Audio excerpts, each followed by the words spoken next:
Om Swastiastu. Assalamualaikum warahmatullahi wabarakatuh. Shalom nama budaya dan salam sejahtera untuk kita semua.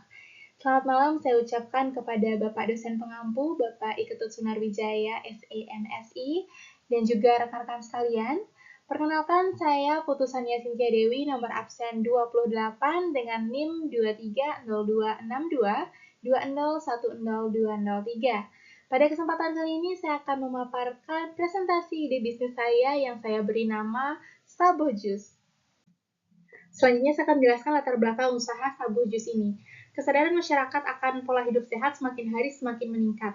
Oleh karena itu, kebiasaan sehat dari masyarakat adalah mengkonsumsi jus sayur dan buah. Karena jus sayur dan buah ini tidak hanya menyegarkan, namun juga menyehatkan karena kaya akan vitamin, mineral, antioksidan, dan juga serat yang sangat dibutuhkan oleh tubuh. Bagi masyarakat, jus merupakan solusi praktis bagi mereka yang tidak dapat mengolah bahan makanan sehat secara lengkap.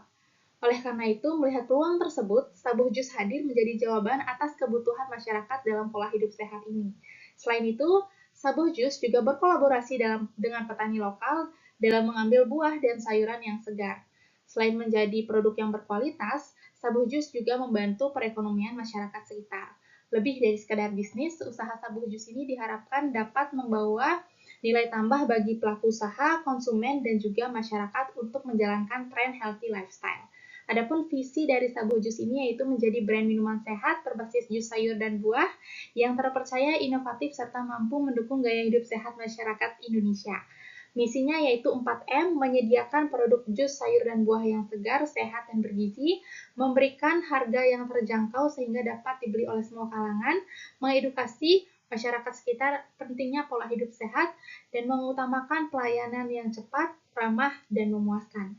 Selanjutnya, tujuan Sabu Jus adalah mendirikan usaha jus sehat, menciptakan lapangan pekerjaan bagi masyarakat sekitar, mengembangkan produk Sabu Jus sehingga bisa bersaing dengan kompetitor, dan yang keempat adalah membangun brand image Sabu Jus sebagai produk yang sehat dan praktis, serta mendukung gerakan hidup sehat. Selanjutnya adalah manfaat. Bagi konsumen itu mendapatkan minuman sehat yang praktis dan bergizi, juga harga terjangkau dengan kualitas rasa yang enak. Selanjutnya bagi pelaku usaha itu adalah mendapatkan peluang usaha yang berorientasi pada tren gaya hidup sehat dan menciptakan brand yang memiliki nilai jual jangka panjang. Selanjutnya bagi masyarakat adalah tentunya membuka peluang pekerjaan dan mendorong masyarakat menjalankan pola hidup sehat. Selanjutnya adalah strategi pemasaran. Yang pertama itu adalah produk. Produk ini menawarkan jus sehat yang variatif kombinasi sayur dan buah yang tentunya segar dan dikemas dalam kemasan yang praktis dan ramah lingkungan. Selanjutnya price, harga terjangkau, kompetitif, dan terdapat program diskon apabila membeli dalam jumlah banyak. Ketiga, place itu adalah B2C, business to customer, penjualan langsung bisa dari kampus ataupun dekat area perkantoran. Selanjutnya adalah B2B, business to business, itu kerjasama dengan kafe, restoran sehat, ataupun instansi pemerintah. Ada juga sistem pre-order dan layanan pesan antar. Selanjutnya promosi dilakukan dalam digital marketing dengan memanfaatkan media sosial seperti Instagram, TikTok, dan lainnya. Ada juga program bundling sale by to get one, edukasi melalui konten sehat di media sosial, dan juga kolaborasi dengan influencer lokal. Selanjutnya pengenalan usaha, Sabu Jus merupakan minuman sehat berbasis sayur dan buah tanpa pengawet, pewarna, dan pemanis buatan yang diracik dengan inovatif sehingga menghasilkan produk segar dan menyehatkan. Dikemas dengan botol ramah lingkungan dan tentunya praktis dibawa kemana saja. Struktur terdiri dari pemilik, tim operasional, tim pemasaran, dan juga tim keuangan. Lokasi berada pada area strategis perkantoran atau area kampus. Dan aspek manajemen yang pertama yaitu perencanaan, terdiri dari penetapan modal awal dan juga pemilihan bahan baku berkualitas. Kedua, pengorganisasian itu struktur organisasi ditetapkan secara sederhana namun efektif dan menjalankan tanggung jawab kerja masing-masing. Ketiga adalah pelaksanaan struktur usaha tersebut dan juga rencana yang telah ditetapkan. Dan yang keempat adalah pengawasan dilakukan oleh pemilik agar usaha tetap berjalan dengan lancar. Aspek hukum terdiri dari hak paten dan merek dagang, badan usaha itu perorangan, dan perizinan produk pangan, dan yang keempat adalah perizinan usaha. Selanjutnya adalah analisis SWOT dan kelayakan pasar. Yang pertama, analisis pasar. Meningkatnya kebutuhan akan minuman sehat, serta munculnya tren gaya hidup sehat menjadi faktor pendorong tingginya permintaan. Yang kedua, profil konsumen. Target konsumen Sabu Jus yaitu mahasiswa, pekerja kantoran, ibu rumah tangga, serta masyarakat pencinta pola hidup sehat. Yang ketiga, potensi dan segmentasi pasar. Sabu jus memiliki potensi pertumbuhan tinggi, serta segmentasi pasar sabu jus dibagi menjadi konsumen individu yang membeli secara eceran dan konsumen komunitas yang membeli dalam jumlah besar. Selanjutnya, pesaing dan peluang usaha. Sabu jus hadir dengan diferensiasi produk, harga yang kompetitif, kemasan praktis, serta terdapat peluang usaha terbuka karena kedepannya akan semakin berkembang tren healthy lifestyle. Selanjutnya, analisis SWOT. Yang pertama terdiri dari strengths, produk unik, segar, terjangkau, praktis, pemasaran efektif.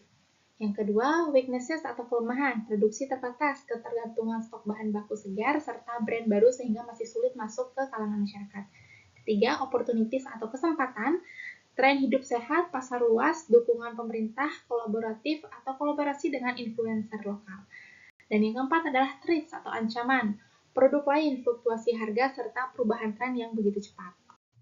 Selanjutnya adalah metode pelaksanaan dan proses produksi usaha sabu jus. Pertama, bahan baku terdiri dari sayur, bayam, dan kale. Lalu buah ada apel, nanas, stroberi, mangga yang tentunya diperoleh dari petani lokal. Selanjutnya bahan penolong ada lemon segar, susu almond, air mineral, dan es batu. Peralatan ada blender, juicer, pisau, timbangan, wadah, seller cup, dan lemari pendingin.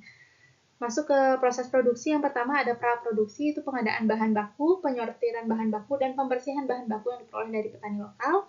Masuk ke proses produksi, itu pemotongan bahan, penimbangan bahan, dan pembuatan produk. Selanjutnya, pengemasan. Apabila produk sudah jadi, akan dikemas dalam wadah ukuran cup 350 ml, botol 250 ml, dan botol 500 ml. Selanjutnya disimpan dalam lemari pendingin, agar produk tetap segar apabila sampai ke tangan masyarakat. Selanjutnya adalah jenis produk sabu jus. Yang pertama adalah Green Detox, kombinasi bayam, apel, lemon, dan mentimun yang kaya akan serat, vitamin C, dan antioksidan yang membantu detoksifikasi tubuh. Lalu produk yang kedua adalah Tropical Carrot, perpaduan wortel, nanas, dan jeruk yang mengandung beta-karoten, vitamin A, serta baik untuk kesehatan mata dan kulit. Yang ketiga adalah Red Booster, campuran beet, semangka, dan stroberi yang tinggi akan antioksidan dan zat besi, membantu meningkatkan energi dan daya tahan tubuh.